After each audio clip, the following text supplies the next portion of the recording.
Muy buenas noches, muy buenas noches. Que la paz de Dios, que el amor de Dios, la bondad de Dios en la persona de nuestro Salvador, Cristo Jesús, sea con todos ustedes. Una vez más, le damos la muy cordial bienvenida a una mirada a los proverbios. Vamos a estar hoy meditando, reflexionando, continuando con este hermoso estudio, reflexión, esta meditación semanal en los proverbios. Y hoy avanzamos en el capítulo 15, estaremos desde el verso 15 hasta el verso 25, viendo la hermosa enseñanza que nos ha dejado nuestro Señor, la instrucción que nos ha dejado nuestro Señor, siempre con el firme propósito de traer la palabra de Dios, no solamente a sus hogares, sino también a sus corazones, que es el deseo, es el propósito de hacer este esfuerzo para que todos podamos a mitad de semana reflexionar, meditar en la hermosa instrucción que Dios nos ha dado. Estaremos dando lectura a estos versículos y luego le pediremos al Señor sabiduría de lo alto para poder entender y la fortaleza necesaria para poder aplicar su palabra. La palabra de Dios dice así, Proverbios 15, desde el 15, verso 15 hasta el verso 25. Todos los días del afligido son difíciles, mas el de corazón contento tiene un banquete continuo. Mejor es lo poco con el temor de Jehová que el gran tesoro donde hay tribulación. Mejor es la comida de legumbres donde hay amor, que de buey engordado donde hay odio. El hombre iracundo promueve contiendas, mas el que tarda en airarse apacigua la rencilla. El camino del perezoso es como seto de espinos, mas la vereda de los rectos como una calzada. El hijo sabio alegra al padre, mas el hombre necio menosprecia a su madre. La necedad es alegría al falto de entendimiento, mas el hombre entendido endereza sus pasos. Los pensamientos son frustrados donde no hay consejo, mas en la multitud de consejeros se afirman. El hombre se alegra con la respuesta de su boca, y la palabra a su tiempo, cuán buena es. El camino de la vida es hacia arriba al entendido, para apartarse del Seol abajo. Jehová asolará la casa de los soberbios, pero afirmará la heredad de la viuda. Pedimos al Señor su bendición. Gracias, Señor, gracias por este hermoso tiempo que detenemos, Señor, el ritmo de nuestras vidas para meditar, reflexionar en tu hermosa palabra. Señor, te pedimos que tú llegues a lo profundo de nuestro ser y que en aquellas situaciones en las cuales estamos enfrentando dificultades, adversidades, esta tu palabra nos sirva de consuelo, nos sirva de fortaleza. Y en aquellas situaciones donde necesitemos corrección, pedimos, Señor, la sabiduría y la fortaleza para tomar esas decisiones y honrarte. Gracias, oh Dios, por tu pueblo, gracias por tu iglesia, gracias por cada persona que pueda también unirse y, de la misma manera, abrir su corazón a la enseñanza de tu palabra. Gracias, oh Dios, dejamos este tiempo en tus manos, en el nombre de Jesús. Amén y amén. Qué precioso entonces esta porción de la Escritura. Estuvimos reflexionando en los primeros versículos del capítulo 15, 1 al 14, y allí asociábamos la enseñanza del Señor, la sabiduría del Señor con la santidad, ¿no? Y ahora estamos en estos versículos asociando la sabiduría del Señor con la alegría, la verdadera alegría. Y nosotros podemos ver que en nuestra vida, en nuestro diario vivir, enfrentamos una serie de situaciones que tratan de sacarnos, de desviarnos, sino de distraernos de esos factores que inciden y que contribuyen a la alegría plena, a la alegría que el Señor demanda de su palabra. Vemos que el apóstol Pablo en el Nuevo Testamento nos enseña en Filipenses capítulo 4, regocijaos en el Señor. Nuevamente os digo, regocijaos. Y esa palabra allí, ese término regocijaos, está en imperativo. Es decir, quiere decir que es un mandato, es una orden para el creyente, no es una opción para el Hijo de Dios. Al Hijo de Dios se le ordena estar contento y tiene muchas razones por las cuales tiene que estar contento, debe estar contento, porque ha sido rescatado, porque ha sido salvado, porque ha sido restaurado, porque tiene un Dios en los cielos que le ama, que le guarda, que le provee, que le cuida, porque tiene un futuro glorioso, tiene esperanza, sabe que su ciudadanía está en los cielos, sabe que va a vivir por la eternidad en la presencia de Dios. Sabe en el presente que es un instrumento llamado por el Señor para llevar su palabra, para llevar el mensaje de salvación, para consolar a aquellos que están en tribulación, para levantar al caído. Así que hay muchas razones por las cuales un creyente, un hijo de Dios, tiene que estar contento. Y lo que vemos en este pasaje de la Escritura es que enfrentamos a esos adversarios que tratan de distraer, de socavar esa alegría, como lo pueden ser las circunstancias, como lo pueden ser las personas, como lo pueden ser las finanzas, como lo pueden ser las situaciones difíciles, complejas, así como las preocupaciones. Así que todos esos factores inciden, contribuyen en tratar de robar esa alegría, de distraernos del propósito y el llamado que nos ha dado Dios de estar alegres, de estar alegres. Vean que es un mandato que el apóstol reitera, inspirado por el Espíritu Santo. Dice, regocijaos, que es un gozo supremo. Y nuevamente dice, nuevamente os digo. O sea, lo reitera, lo repite, lo recuerda, lo ratifica. Nuevamente os digo, y ahí el mandato, y ahí la orden, ahí el imperativo. Regocijaos. Y en este texto que acabamos de leer del libro de Proverbios, vean conmigo, el contraste en aquella persona que no tiene motivos para estar alegre, porque no tiene esperanza, porque no tiene consuelo, porque está solo, porque las circunstancias lo abruman, porque las personas lo oprimen, porque las situaciones financieras lo abaten, porque las preocupaciones consumen sus energías, porque no tiene de dónde aferrarse, no tiene a quién acudir, no tiene de quién sostenerse, como si lo tenemos nosotros, los hijos de Dios, solo y únicamente por la gracia de nuestro Señor Jesucristo, que fue a la cruz, que abrió el camino, que nos ha dado bendición en la vida eterna, que nos ha dado bendición en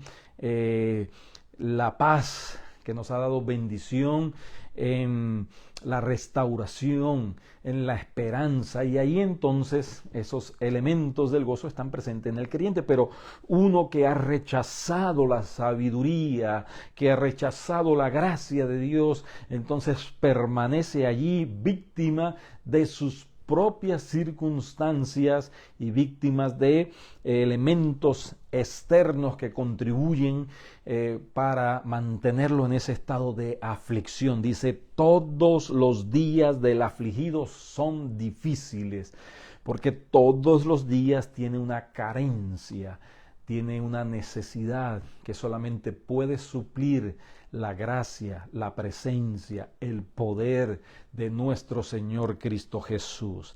No así entonces vemos el contraste con aquel que ha corrido a los brazos del Señor y ha recibido el favor de Dios, la misericordia de Dios, la gracia de Dios. Dice, mas el de corazón contento tiene un banquete continuo. Lo primero que vemos en este pasaje es que el gozo es algo interno, es algo de adentro, que entonces no depende de las circunstancias, no depende de las personas, no depende de su estado financiero, no depende de sus preocupaciones, porque es algo del corazón. Es un trabajo que el Señor ha hecho en lo profundo de su ser. Es algo que ha trabajado, que ha moldeado, que ha transformado la manera de sentir, la manera de pensar. Así que el verdadero gozo es algo interno. Por eso nosotros somos responsables.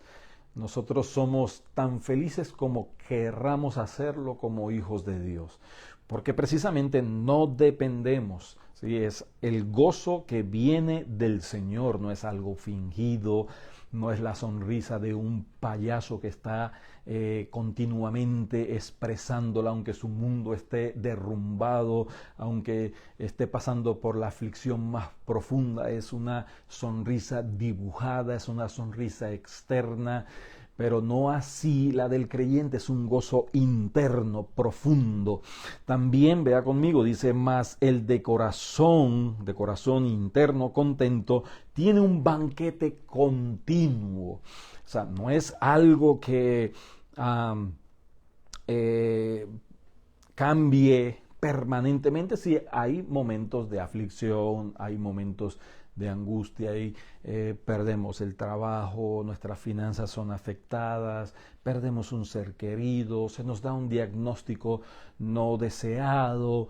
Así que hay circunstancias que tratan y a veces temporalmente, por un momento, pueden trastocar ese estado de felicidad, pero el creyente que entiende que no depende de las circunstancias externas, que la razón de su gozo es interno y que sabe que es un mandato del Señor porque tiene muchos elementos por los cuales deba de apreciar y valorar y vivir en el gozo del Señor, entonces se levanta, si ha recaído, se pone en pie, sigue adelante, se aferra a las promesas del Señor, camina con seguridad, camina en fe, camina con un propósito de honrar al Señor, porque en todo esto no solamente es que el Señor está buscando nuestra felicidad,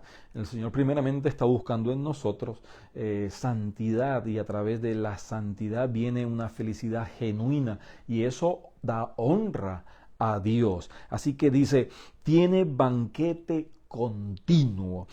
Por eso vemos que el apóstol Pablo enfrentó circunstancias difíciles, enfrentó circunstancias verdaderamente dolorosas, enfrentó naufragios, enfrentó persecuciones, enfrentó traiciones, enfrentó menosprecios, fue apedreado, ¿sí? Pero él enseña, vea como dice Filipenses 1:12, dice, quiero que sepáis, hermanos, que las cosas que me han acontecido han redundado más bien para el progreso del Evangelio.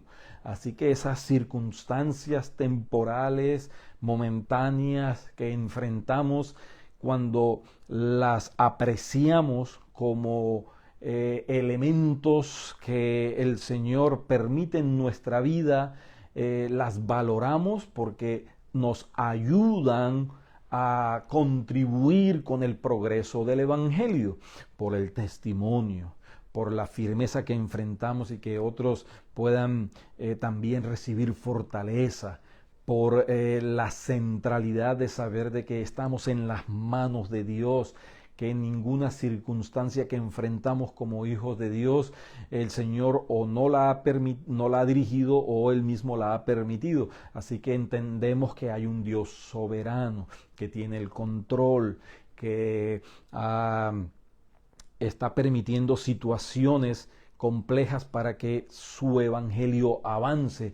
Pablo dice que esas cosas que le han acontecido, ¿qué le acontecieron? Bueno, él escribe esta carta de Filipenses desde la prisión. Y desde la prisión, pues, entonces pudo escribir cartas para consolar y fortalecer a las iglesias que quizás no las hubiese escrito si no hubiese estado ahí en prisión.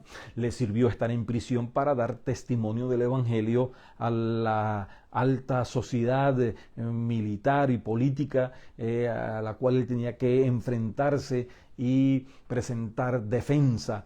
También esas circunstancias difíciles le sirvieron para fortalecer a los hermanos que lo visitaban, y allí salían regocijados al ver la firmeza, al ver el gozo de Pablo en medio de la prisión. Le sirvió para dar testimonio a los que lo tenían allí cautivo, prisionero, a los guardias del pretorio. Así que Pablo entiende que lo que le ha acontecido ha contribuido para el progreso del evangelio.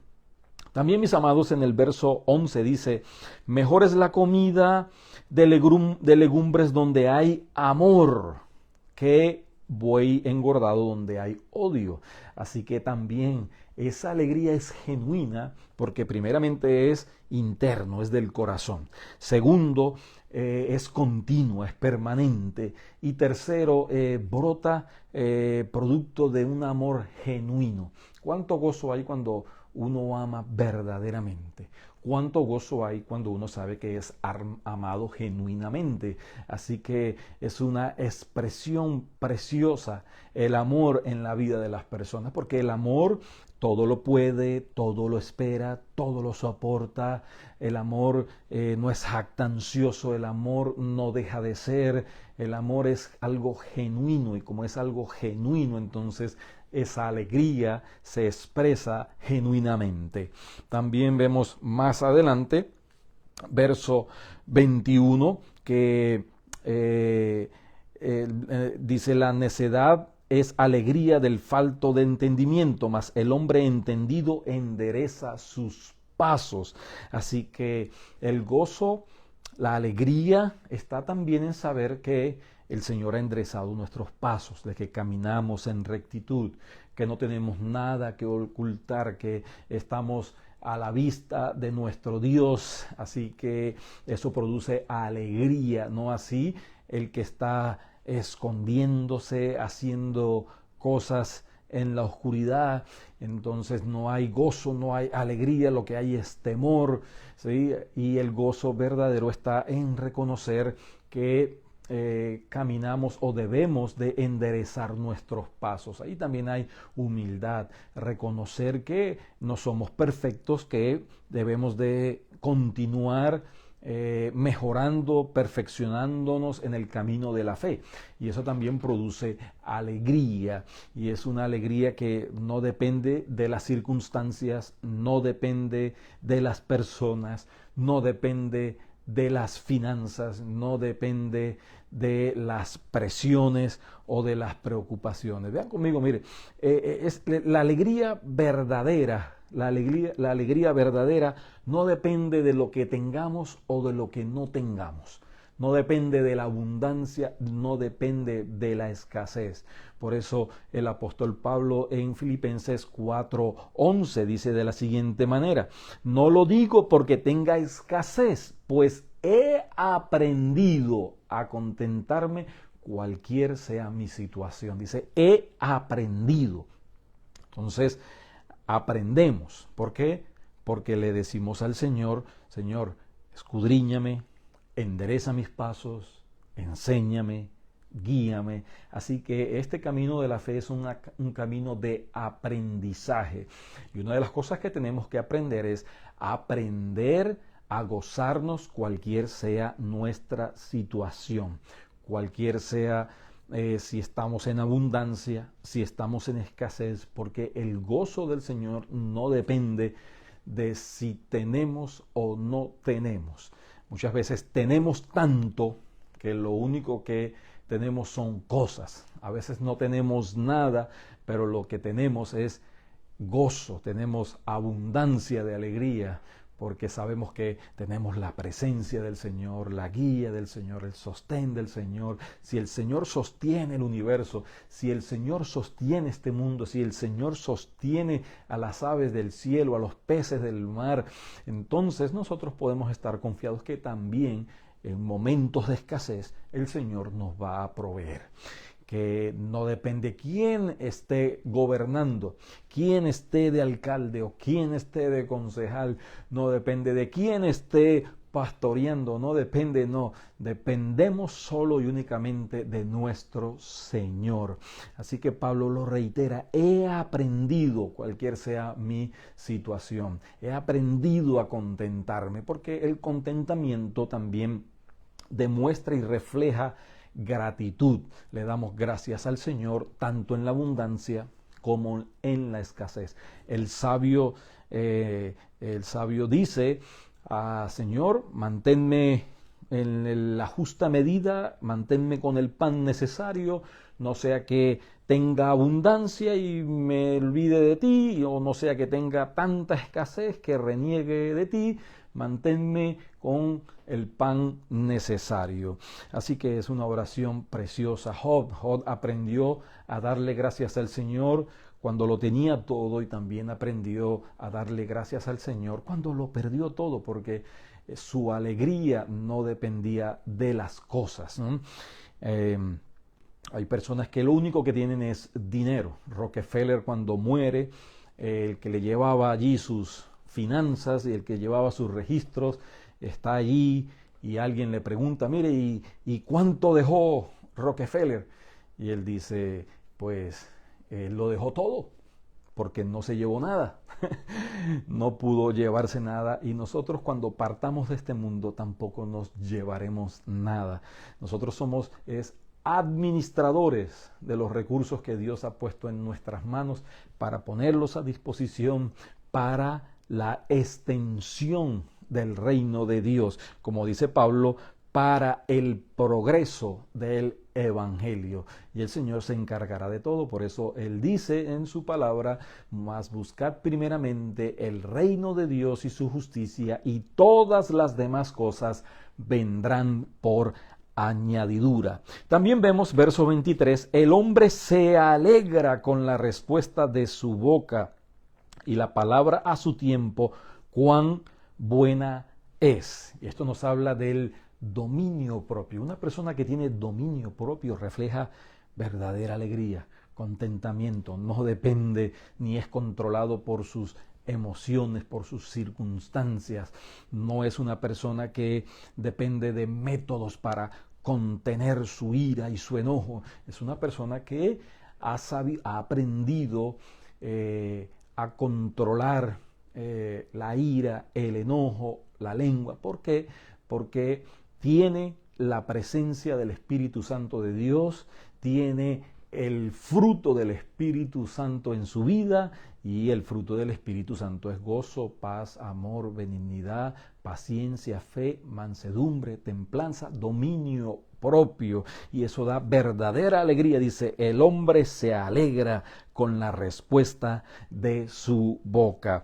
Mire, mi hermano, y la palabra a su tiempo, cuán buena es, cuánta alegría da una palabra precisa en el momento preciso, con la sabiduría precisa, que da aliento, que da consuelo, que da fortaleza. No así el afligido, que lo que expresa es odio, que lo que expresa es venganza, que lo que expresa es desprecio. Así que es hermoso saber que un corazón lleno de la alegría de lo alto, entonces va a reflejar y va a expresar esa palabra precisa, necesaria. Cuán buena es, dice allí la Escritura.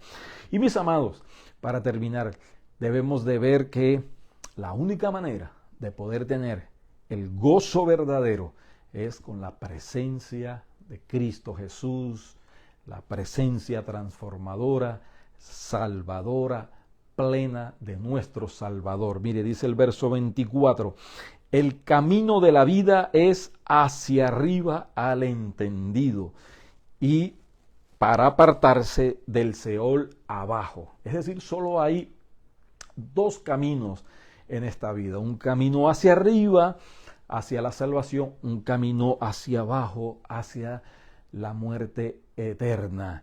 Y el Señor Jesucristo, Él descendió para ir a la cruz, pagar el precio por nuestros pecados, darnos salvación, vida eterna. Él ascendió nuevamente y está a la diestra de Dios Padre intercediendo por nosotros, para que ahora nosotros entonces podamos ir hacia arriba. Nosotros podemos ver que dice, el camino de la vida es hacia arriba. Cristo Jesús es el camino. Nos lleva a lo alto, nos lleva a la presencia de Dios.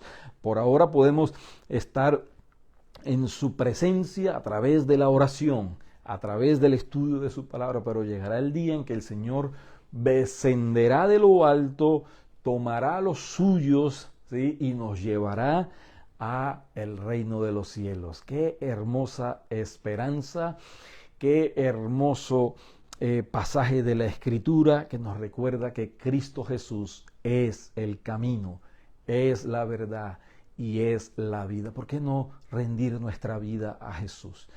Cuando Él es la fuente de verdadera alegría, de verdadera esperanza, de verdadero gozo, de verdadera paz, de la salvación, de la vida eterna, del perdón de los pecados. Hoy es una buena oportunidad en que usted pueda decirle, si no conoce a Jesús como su Salvador, pueda decirle, Señor, en esta hora me rindo a ti, en esta hora entrego mi vida a ti, oh Señor, para que seas mi Salvador, mi Dios, y que me des la fortaleza para seguir adelante en el camino de la fe. Gracias por tu sacrificio en la cruz del Calvario, gracias por tu sangre preciosa derramada en la cruz para lavarme, para limpiarme, para darme la vida eterna y para darme alegría. Y también, hermanos, si usted ha permitido en su vida que las circunstancias, que las personas, que las presiones económicas, que también las preocupaciones de la vida, porque ¿quién no se preocupa? Hoy puedo preguntarle, ¿usted se preocupó hoy? ¿Cuál fue la última vez en que usted estuvo preocupado?